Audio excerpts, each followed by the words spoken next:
So much just took place we got to talk about. Like, legit, so much just took place. For example, is Raphinha now up for the Ballon d'Or? Because I thought SALAH was going to win it, but he just got bounced in the first round of the Champions League by PSG. Now it's looking like Raphinha might win it. We'll talk about that in a second. It also looking like Barcelona is the best team in Europe now, because I used to say Liverpool was the strongest team because they got first place in the Champions League.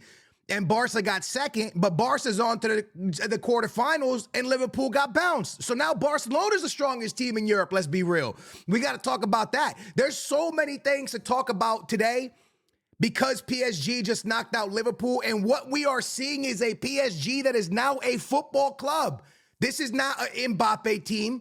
This is not a Messi team. This is not a Neymar team. This is a great football team. This is PSG showing French football is legit. French football can ball out. French football has unbelievable talent. French football has a great league, and they're showing that without the superstar Mbappe, the superstar Messi, the superstar Neymar. It's probably the most complete team that we have seen from PSG in a long time. Defense, great. Midfield, phenomenal. Bring on World Cup 2026 for my Portugal, because Vitinha and Nuno and João Neves are amazing. Nuno Mendes at left back is phenomenal. Donnarumma for Italy in goal is outstanding today. Dude had we literally got the same exact game. Okay, PSG and Liverpool were playing Uno, right? So PSG showed up to the first game and destroyed Liverpool, but couldn't score goals. And then they go to Anfield and they hit Liverpool with the reverse card in Uno. You know when you think you're about to win and somebody drops the reverse card? Now Liverpool has a million chances. Balls hitting the post, hitting the crossbar, hitting this, balls hitting everything, won't go into the back of the net. And they end up losing on penalties. And literally hit him with a reverse card, bro. And PSG sends Liverpool home. And you could see what it means to the boys. You could see what it means to the boys. You could see it, man. Salah crying. Darwin Núñez misses his penalty. I think this is his final year. I think he's leaving Liverpool. I think this is it, lads. I think Liverpool will move on from him in the summertime. I don't think Darwin Núñez is staying. I like Darwin Núñez. I'm a big fan of Darwin Núñez. His work ethic is amazing on the field. Unfortunately, he's not giving Liverpool enough goals, and he's not clutch enough in clutch moments for Liverpool. And I think they're going to move on from him because they're going to need more decisive players up top when they lose Salah, if they lose Salah, which it looks like they're going to lose Salah. They're going to need more playmakers, more crucial players, more critical play, what's the word I'm looking for? More clutch players is what they're going to need. They're going to need players that can really, win games for them. And I don't know if Darwin Núñez is that for Liverpool. And today he cost them because he missed the first penalty. He stepped up. He used to shoot penalties for Benfica, supposed to be a penalty specialist in a way. And unfortunately, he just missed. And he missed in a major, major way. It was a big, big, big, big miss from Darwin Núñez. But one thing I really want to touch on before we get to the Ballon d'Or conversation of Barcelona and Mo Salah, I want to talk about this Dembele. Because it was a blessing. It was a blessing that none of us can see. And I'm about to hit y'all with some life, right? In life, sometimes, lads, when you think it's all terrible, amazing things can come out of terrible situations. What do I mean by that? Had Barcelona re-signed Dembele, and Dembele was at this form for Barcelona, we may have never seen Lamine Yamal so early. Think about it. And had Dembele stayed at Barcelona, maybe his injury cycle would have continued and we would have never been able to see this version of Dembele. But Dembele going to PSG, he has a team that really seems like it's his team in a way. His, Vitinha, João Neves, it's really working for him there. And then on the other side, Barcelona have their superstar kid, 17-year-old monster in Lamine Yamal that's getting playing time because of Dembele. Or maybe Dembele resigns and we never see this version of Raphinha. So in life, you have to look at from bad comes good. And you really got to take that into account because all Barca fans were so mad when Dembele didn't resign. They were calling him snakes. They were calling him this. They were calling him that. They were upset. And realistically, it was the best thing for both parties. PSG got a winger that they really needed, and Barcelona got Raphinha and Lamine Yamal. It was the perfect situation for both football clubs, and it just worked out perfectly. And I'm going to be real with you. Mbappe leaving PSG,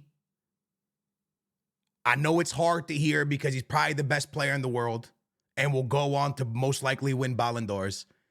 It's been the best thing that could happen at PSG because it's not give the ball to one player. It's not, hey, is this player going to show up today? They play as a unit. They move as a team. They are unbelievable on the attack. Carvadona, Dembele. They're not even really using Gonçalo Ramos, Vitinha, João Neves. The way this team operates, it's a Luis Enrique team. It's a well-coached oil machine. It's a beautiful, beautiful, beautiful flow in football. And it's honestly, it's the first time I'm going to look you in the face and tell you this team can make the final. I believe they play the winner of the Aston Villa game next. I think they would be the favorites. We're not going to count anybody out, but let's be honest, they might be the favorites. If they play the way they played against Liverpool, they have a good chance. And then after you move into the semifinals is where you can see a Bayern, an Atletico Madrid, a Real Madrid. Massive game here, but you just bounced potentially the strongest team in Europe right now, the most consistent team. 15 points clear in the Premier League with potentially the best player in the world at the moment, outside of Raphinha, Mo Salah. You were able to stop it. You bounced that team. So you got to have the confidence, got to be juiced up. And on top of that, every team you're about to face is still in a massive battle for their league. PSG, not so much. PSG ain't got to focus too much on that league. And the best part about PSG right now is the simple fact that there ain't no pressure. Mbappe's not there. Hey, can Mbappe finally win a Champions League? That's not there. Can Messi finally win a Champions League outside of Barcelona? That's not there, right? Can Neymar finally carry a team? That's not there. It's literally a bunch of kids. Hey, yo, what's Vitinha and João Neves going to pull off? Damn, Dembele's cooking like that. There's no expectations, which really makes it easy for Luis Enrique to work. And they ain't got to worry about nothing. They ain't got, the pressure's not on them for once in their lives. For once, it's just PSG being able to beat PSG. And we finally can look at this football club for what they are. You know, no one's running around being like, oh, oil money, blah, blah, blah. Nah, bro, PSG is just PSG. Amazing fans, loud fans. They were bumping. The stadium was rocking. They had the speaker going. They went to Anfield. They made noise. They were always backing their team. It was amazing to see. And it's what I remember of PSG all the way back to the Pauleta days. If you don't know what that is, it's an old Portuguese striker that used to play. His name was Pauleta. I remember. That's the PSG I remember, dude. Before the money, that's the PSG I remember. And we're back to that with them. And I'm telling you, this team is scary. Am I saying that they're going to win the Champions League? Nah, but everybody keeps saying, oh, Barcelona side's so easy. Barcelona side's so easy. They just bounced Liverpool. Next game, they get an Aston Villa or somebody else, and then you're only going to see Atleti or a Madrid or a Bayern in the next round. I mean, you take your chances with that. You take your chances. Playing Real Madrid, playing Bayern, playing Atletico Madrid is just as scary, real talk, as Barca having to face Inter if it gets to that point. Because those Italian stallions don't mess around, bro. That defense is clamps. So it's scary both ways if they get to the semifinals. All the teams like we're kind of predicting. They have a good shot. But now we got to switch our focus to Raphinha real quick and to bring back up Barcelona, because for me, they're the best team in Europe now. Because they were behind Liverpool. They're both in first place in their leagues, right? And then on top of being in first place in their leagues, Liverpool has, Bayern has now, Barca has now made the quarterfinals. And you're gonna, or the quarterfinals, yeah. And you're gonna be, well, they got by Benfica, okay, but they had their game and they got by it. That doesn't matter who they got by, they got by it. It doesn't matter who they got by. They're in the quarters. On top of being in the quarters, You came in second in the Champions League. Liverpool came in first. They're in first place in their league, but they got bounced out the Champions League. So now, if we go based off of stats, and then on top of stats, you go based off of competition, if this Barca team makes the final and potentially wins it, we're looking at Raphinha winning the Ballon d'Or. That's where I'm lying right now. That's what I'm looking at. I'm looking at, okay, listen, if this team makes the final and wins it, if Raphinha continues on the way he's going, it's going to Raphinha.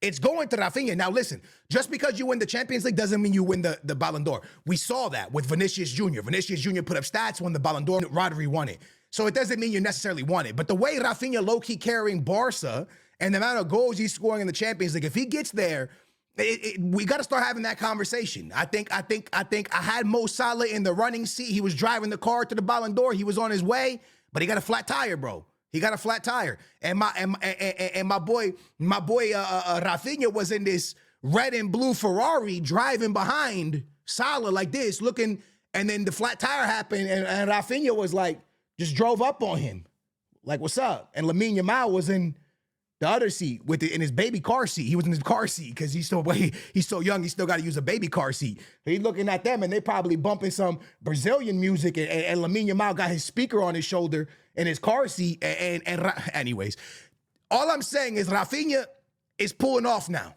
and Mo Salah would have to do something crazy in the Premier League to get a Ballon d'Or at this point. Like, he would have to put up stats that we ain't seen in a long time. Because if Barca ends up winning league and winning Champions League and Raphinha continues to do what he's doing, I mean, it's falling that way. So today was an amazing Champions League day, even though my Benfica went out. I knew my Benfica was going to go out, unfortunately. Barca's too strong of a team. Unfortunately, we went out, but today we seen a lot. Today we learned a lot. Today we learned that Raphinha is serious. Today we learned that PSG is serious. We learned that PSG is a real good football club, that Luis Enrique's coaching this team up beautifully, just like he did at Barcelona. He has a beautifully coached team. And I learned one more thing. Spanish managers run football right now. Spanish managers run football, yo, low key. The Pep Guardiola, when his team's cooking crazy, you see what Luis Enrique's doing. You see the job Xabi Alonso did last year. The Spanish coach, Spanish coaches are crazy, man. Obviously, there's Ancelotti. Obviously, there's Mourinho. Obviously, there's great coaches. But Spanish coaches have something about them right now, man, that is special. It's special in our game. Pep Guardiola, when he got his team cooking, is crazy. My man Luis Enrique has this team cooking. Xabi Alonso had his team cooking, even though they got cooked today. Last year they were cooking. Spanish coaches really know how to get teams cooking. It's crazy. Anyways, love you guys, man. That's my opinion on today's games. Sorry, Liverpool fans. That sucks, man. Y'all have an incredible team. I thought y'all were going to go super deep, but honestly, PSG, low-key, whoever went through here deserved it. They were both amazing teams.